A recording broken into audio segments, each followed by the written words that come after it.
Welcome Sagittarius, selamat datang dan selamat datang kembali di Lentera Intuitif. Saya Iswana Swender dan Sagittarius ini untuk kapanpun kalian menemukan readingan ini. Atau sekarang kita ada di bulan Juni, awal bulan Juni banget ya. Sagittarius, di sini kamu punya Page of Swords ini yang bikin aku agak mikir cukup lama tadi sebelum mulai readingan ini. Page of Swords ya.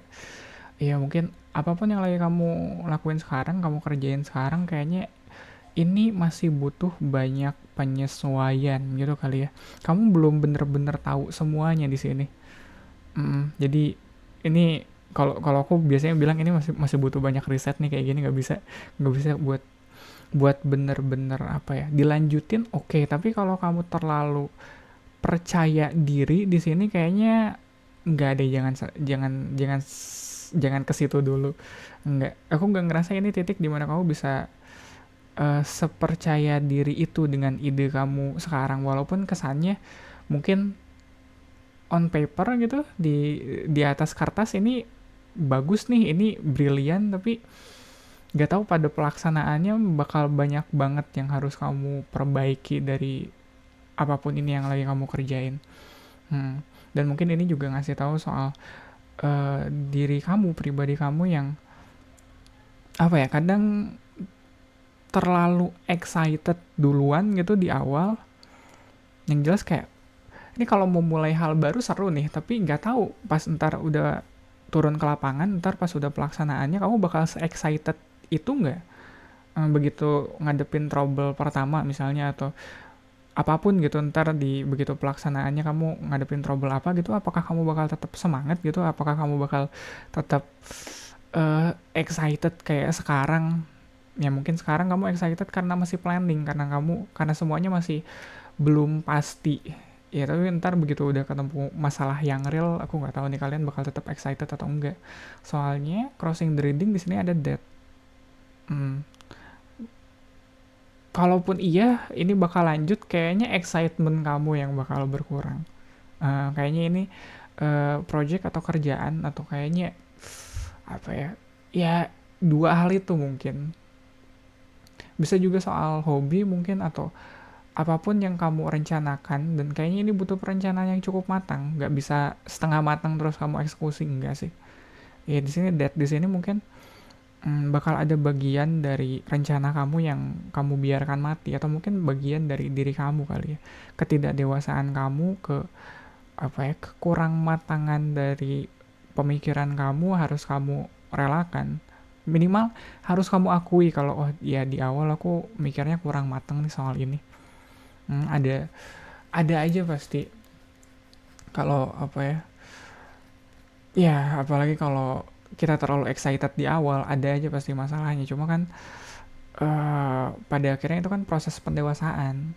uh, apa yang menurut kita baik, apa yang menurut kita bagus nih di atas kertas, begitu turun ke lapangan belum tentu selalu kayak gitu, dan itu perlu disadari. Dan emang kadang tantangannya atau apa ya, kayak rezekinya mungkin emang ada di situ, ada di uh, waktu kamu udah apa ya, bisa bikin apa yang tadinya ada di on paper gitu, ada di fase perencanaan di kepala kamu, terus begitu ketemu realita yang bertolak belakang kayak gitu, kamu nggak nyerah, ya otomatis kan bakal ada keluguan atau kenaifan yang pada akhirnya harus kamu biarkan mati.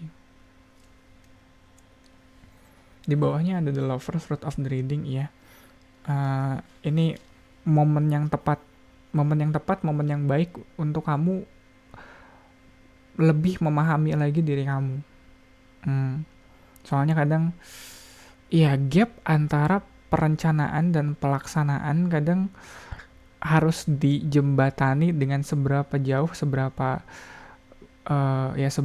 kamu kenal dengan diri kamu sendiri. Ya kadang itu yang bikin kita nggak realistis nilai diri kita sendiri, soalnya kita tahu wah on paper atau dalam perencanaannya kita mau bikin ini, tapi kan yang menentukan siapa diri kita pada akhirnya kan bukan apa yang kita rencanakan, tapi apa yang kita lakukan. Dan di sini mungkin prosesnya lebih kayak proses kamu memahami diri kamu sendiri lagi, soal apa yang kamu mau lakukan dan soal gimana cara kamu ngedapetinnya. Pas energinya ada two of sword, dan itu juga soal pilihan yang kamu ambil mungkin dalam pelaksanaannya. Apakah kamu milih buat tetap jadi diri kamu yang awal waktu fase perencanaan, atau kamu mau berubah gitu kali ya ke oke, ini mode planning beda dengan mode action kayak gitu. Kita udah lewat mode perencanaan nih ya, begitu masuk ke kerjaannya kita pakai mode kerja, bukan pakai mode berencana. Itu dua hal yang berbeda, soalnya tantangan yang ditemuin di lapangan atau kadang realitas itu sendiri kan kadang jadi nggak selalu seperti apa yang kita inginkan. Ya kadang bisa jadi lebih baik, kadang bisa jadi lebih buruk, tapi gimana cara kita bisa beradaptasi di situ pada akhirnya menentukan project ini atau hal ini bakal jadi seperti apa. Gimana caranya kita mungkin kayak berkompromi dengan realita kali ya. Kita punya rencananya kita sendiri, tapi kenyataannya mungkin nggak selalu sejalan. Nah di situ kita gimana caranya berkompromi. Ada strength di atas, grounding, reading, dan future energy, ada nine of sword ya. Bakal ada stresnya, bakal ada ya overthinkingnya bakal ada, tapi aku rasa dalam perjalanannya ini yang ngebangun strength-nya kamu, ngebangun kekuatannya kamu. Nggak semua orang punya ketangguhan begitu ditampar sama realita, serius. Nggak semua orang punya ketangguhan itu, nggak semua orang punya kapabilitas untuk bisa berkompromi saat rencananya nggak sesuai dengan kenyataan. Dan ini kayaknya bukan cuma kamu yang kompromi, tapi kamu yang bisa nemuin gimana caranya supaya semuanya sesuai dengan apa yang kamu butuhkan. Iya, mungkin to some degree kayaknya kamu ada kecenderungan untuk maksain rencananya kamu. Soalnya ya kalau dikompromiin masih nggak bisa, ya udah kita paksain aja. Apalagi di sini ada strength ya, ada kekuatannya. Mungkin kamu punya kuasanya juga untuk maksain kehendak kamu di sini ya. It's okay. Tapi tetap ada konsekuensinya. Makanya nine of sword di sini aku rasa pada akhirnya balik lagi ke gimana cara kamu beradaptasi, gimana cara kamu aku bilangnya play around kayak gitu. Gimana caranya kamu bermanuver mewujudkan rencana kamu di tengah kenyataan yang mungkin gak selalu selaras dengan apa yang kamu inginkan. Ya pasti di situ ada stresnya. Bahkan dengan kamu gak mau ribet, misalnya gak mau mikir ribet kesana kemari, ya udah gue paksain aja. Ya itu juga kan ada stresnya, pada akhirnya ada konsekuensinya dengan kamu maksain kehendak kamu. Ya sama kayak berkompromi dengan realita gitu kali ya. Sekarang mungkin kamu bisa maksain kehendak kamu, tapi bakal ada masanya dimana apapun yang kamu inginkan semesta punya kehendaknya sendiri, dan kamu udah nggak bisa mangkir lagi dari situ. Kayak seolah kamu diingatkan lagi, kemarin kamu udah maksain kehendak kamu, aku ikutin nih, sekarang gantian aku punya kehendakku sendiri, kamu dong yang ikutin. Ya bakal ada tarik menarik kayak gitu. Ada magician sekarang kuesionernya, iya kelihatan banget kamu kamu master manifestor gitu kali. Agak aneh sih kalau aku bilang master manifestor apa coba. Yang jelas apapun yang kamu coba wujudkan di sini emang kamu punya kapabilitasnya. Itu kayaknya itu dulu deh yang kamu pegang. Seenggaknya untuk, soalnya di titik ini bakal banyak keraguannya, apalagi Page of Swords bakal banyak banget keraguannya apalagi kalau kamu lupa diri kamu siapa. Kamu bakal mudah ke kayak terombang-ambing, mungkin salah satunya dengan pendapat orang lain. Jadi kamu harus ingat dulu siapa diri kamu, apa yang bisa kamu lakukan, apa yang bisa kamu manifestasikan di sini. Kamu harus sadarin betul-betul. Dan ya environment-nya ada 7 of Wands. Ini yang tadi aku bilang, bakal ada kalanya kamu terombang-ambing dengan pendapat orang-orang sekitar kamu. Mungkin orang lain pasti punya ada aja opininya, dan gimana caranya kamu mempertahankan mimpinya kamu, cita-citanya kamu di tengah orang-orang itu yang punya opininya sendiri. Dan aku tahu itu bukan hal yang mudah sih. Soalnya ya aku tahu capek kalau omongan orang selalu kayak gitu. Cuma kan kalau kita dari diri sendiri aja udah yakin, rasanya omongan orang dari luar nggak akan menggoyahkan kita, kayak nggak akan jadi masalah juga buat kita kalau kita dari dalamnya yakin gitu. Soalnya to some degree kadang aku juga mikir, ngapain juga ya aku ladenin omongan orang gitu. Kalau dari akunya sendiri udah yakin, kayak matematikanya udah jelas, hitungannya udah jelas, ya ngapain aku dengerin gitu omongan orang. Toh mereka juga belum tentu ngitung, mereka bilang kayak gitu juga. Jadi ini perlu nih, ya kamu harus disadarkan lagi soal siapa siapa sebenarnya kamu, dan apa yang pengen kamu capai yang bikin capek. Aduh iya sih. Oke, ada Queen of Swords di sini, hopes and fear-nya, dan aku rasa ini yang tadi aku bilang, kebijaksanaan untuk memilah-milah mana yang sekiranya bermanfaat buat kamu dengerin sekarang dan mana yang enggak, atau mana yang baik dan mana yang buruk buat kamu sekarang. Kadangnya kita butuh tegas sih, kita butuh tegas nyikapin orang, kita butuh tegas ngelihat diri kita sendiri soal kapabilitas kita, kemampuan kita. Jangan terlalu bias.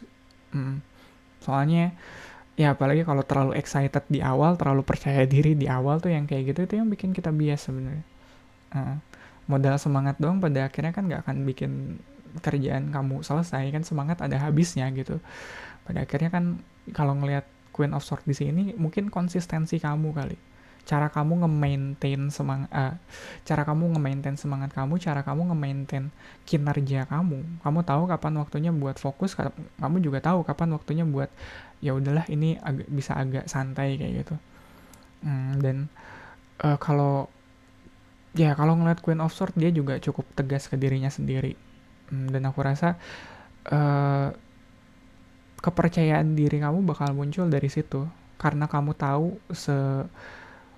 seberapa jauh kamu bisa melangkah, kamu tahu apa yang udah kamu lakuin, kamu tahu kapasitas kamu. Ya dari situ bakal muncul kepercayaan diri kamu tahu mana yang kamu dan mana yang bukan kamu. Ya, dan outcome-nya ada the star, ada harapan baik, tapi harapan baiknya kayak ini bukan harapan baik yang datang dari momen feels good gitu loh, ngerti nggak? Kadang kita kalau lagi feels good, lagi feeling good kayak gitu, lagi moodnya lagi baik ya, moodnya lagi baik, harapannya juga jadi baik, ngerti nggak sih? Kadang orang kalau moodnya lagi baik, mereka lebih altruis gitu, lebih husnuzon sama orang atau sama keadaan sekitarnya. Tapi di sini enggak, ini harapan baik yang muncul dari bener-bener pure analisis gitu. Walaupun agak aneh sih, tapi ya serius, ini harapan baik yang muncul dari overthinking, harapan baik yang muncul dari keputusan strategis kayak gitu. Kamu nggak berharap baik tanpa dasar, tanpa ada basisnya kayak gitu. Basisnya apa kamu bisa husnuzon kayak gitu? Kalau di sini kamu banyak perhitungannya.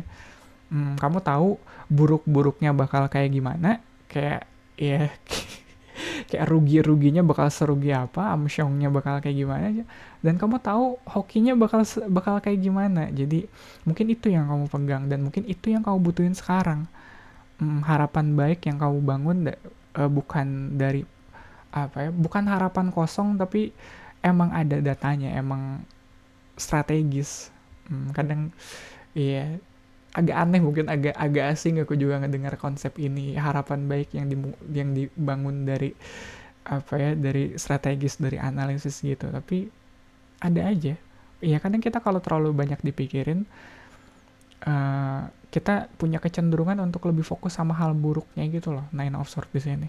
Padahal hal baiknya juga ada, dan aku rasa itu worth it untuk kamu cari. Dan apalagi soal diri kamu sendiri ya.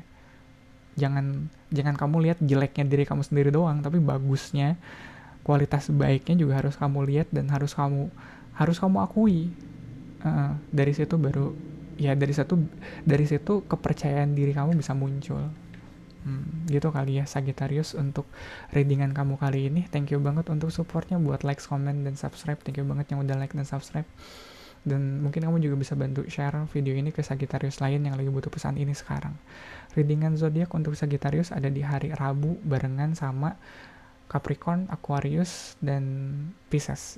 Kamis, Jumat, Sabtunya aku ada pick a card reading. Jadi kalau kamu punya tema khusus yang pengen aku bawain, tulis aja di kolom komentar di bawah ini. Sekali lagi Sagittarius, terima kasih banyak, semoga bermanfaat. Kita ketemu lagi di readingan kamu selanjutnya.